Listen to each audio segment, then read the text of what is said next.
Good morning, सुप्रभात, नमस्कार, आदाब। एक बार फिर से आपका अपना प्रिय डॉक्टर आदि कश्यप, मुंबईचा माणूस। दोस्तों, आज है एपिसोड नंबर 1649। एक बहुत अच्छी कहानी है, दो पत्ते, और आचार्य रजनीश ओशो द्वारा लिखी हुई ये कहानी है। मुझे उम्मीद है कि ये कहानी आपको पसंद आएगी और मुझे उम्मीद है कि आपकी दिवाली भी बहुत अच्छी बीती होगी। अभी तक भी आप पटाखों की आवाज सुन सकते हैं मेरे घर से। दोस्तों, बहुत समय पहले की बात है कि गंगा नदी के किनारे पीपल का एक पेड़ था। अब पहाड़ों से उतरती गंगा पूरी प्रवाह से, पूरे वेग से बह रही थी कि अचानक पेड़ से दो पत्ते गंगा में जा गिरे। एक पत्ता सीधा गिरा और एक पत्ता टेढ़ा गिरा। अब जो पत्ता आड़ा गिरा था वो कहने लगा कि आज चाहे जो भी हो जाए, मैं इस नदी को रोक कर ही रहूंगा, और चाहे मेरी जान ही क्यों ना चली जाए, मैं इसे आगे नहीं बढ़ने दूंगा। और वो जोर जोर से चिल्लाने लगा कि रुक जा गंगा, अब तू और आगे नहीं बढ़ सकती, मैं तुझे यही रोकूंगा। पर नदी को तो पता ही नहीं था कि कोई पत्ता उसमें आकर गिरा है और नदी बढ़ती जा रही थी। पत्ता उसे रोकने की कोशिश कर रहा था और पत्ते की तो जान पर बनाई। वो लगातार संघर्ष करता रहा, यहां तक कि लड़कर, थक कर, हार कर पहुंचेगा। और अब और तब के बीच का समय उसकी पीड़ा का, उसके संताप का काल बन जाएगा। यानी कि वो लगातार नदी को रोकने की कोशिश करेगा, लेकिन नदी को कुछ नहीं पता। लेकिन वो जोर जोर से चिल्लाकर, संघर्ष करके अपने आप को पीड़ित कर रहा था। और वही दूसरा जो पत्ता सीधा गिरा था, वो नदी के प्रवाह के साथ नदी में आराम से जा रहा था।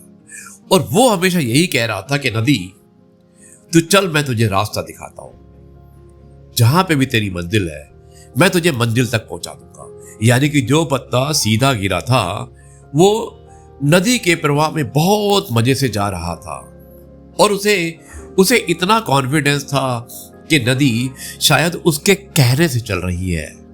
और वो नदी को कह रहा था कि मैं तुझे रास्ता दिखा दूंगा और तुझे सागर तक पहुंचा दूंगा। अब नदी को इस पत्ते का भी कुछ पता नहीं था। वो तो अपनी ही धुन में सागर की ओर बढ़ती जा रही थी। पर पत्ता तो आनंदित था, खुशी थी उसे। वो तो यही समझ रहा था कि ये नदी जो है उसे अपने साथ बहाकर ले जा रहा है। आड़े पत्ते की तरह सीधा पत्ता भी नहीं जानता था कि चाहे वो नदी का साथ दे या ना दे, लेकिन नदी अपनी मंजिल पर अवश्य पहुंच जाएगी।